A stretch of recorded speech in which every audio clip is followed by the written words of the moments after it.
I'd like to give the floor to the distinguished delegate of Lebanon.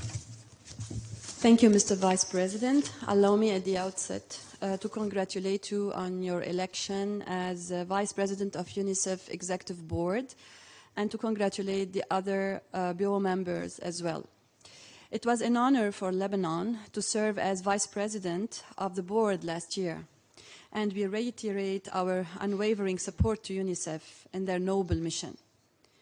Mr. Vice President, we thank UNICEF team for all efforts made to compile and develop CPD Lebanon 2023-2025 in a consultative manner with all national stakeholders, a process which was ably conducted by Mrs. Adel Khouder, Regional Director. Mr. Vice President, as Lebanon is still grappling with compounded crises, namely inadequate economic and financial dire situation, the educational sector is being seriously threatened.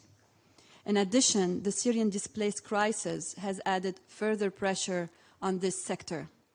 Despite valiant efforts by many establishments to remain open in the midst of such an adverse context, Lebanon's education system is suffering, especially public institutions.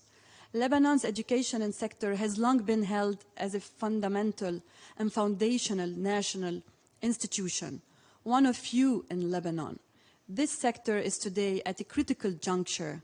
Private schools are preserving under difficult circumstances, while public schools have been closed for a month, given the harsh devaluation of teachers' salaries and miserable working conditions. Children whom natural place is at school benches should not have to pay the heavy toll and endure this hardship. We call on UNICEF and the international community to combine efforts and channel it towards developing internationally financed programs to ease the burden on the Lebanese school system. Unfortunately, discrepancies between actual needs and the educational sector and the donor aid directed to it remain big.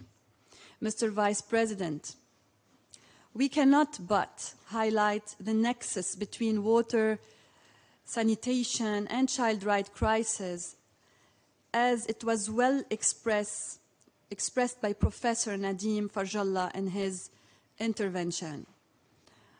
We thank UNICEF for supporting Lebanon as well on a different note in fighting the cholera outbreak.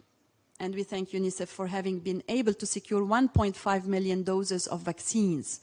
Yet, temporary solutions are not the way out, as we need to work urgently and promptly on supporting the water management system and the functioning of water pumping stations to avert cholera from becoming an endemic disease.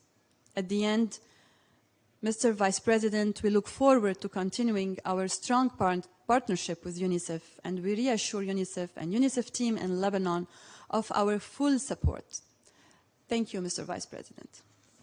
I thank distinguished representative of Lebanon.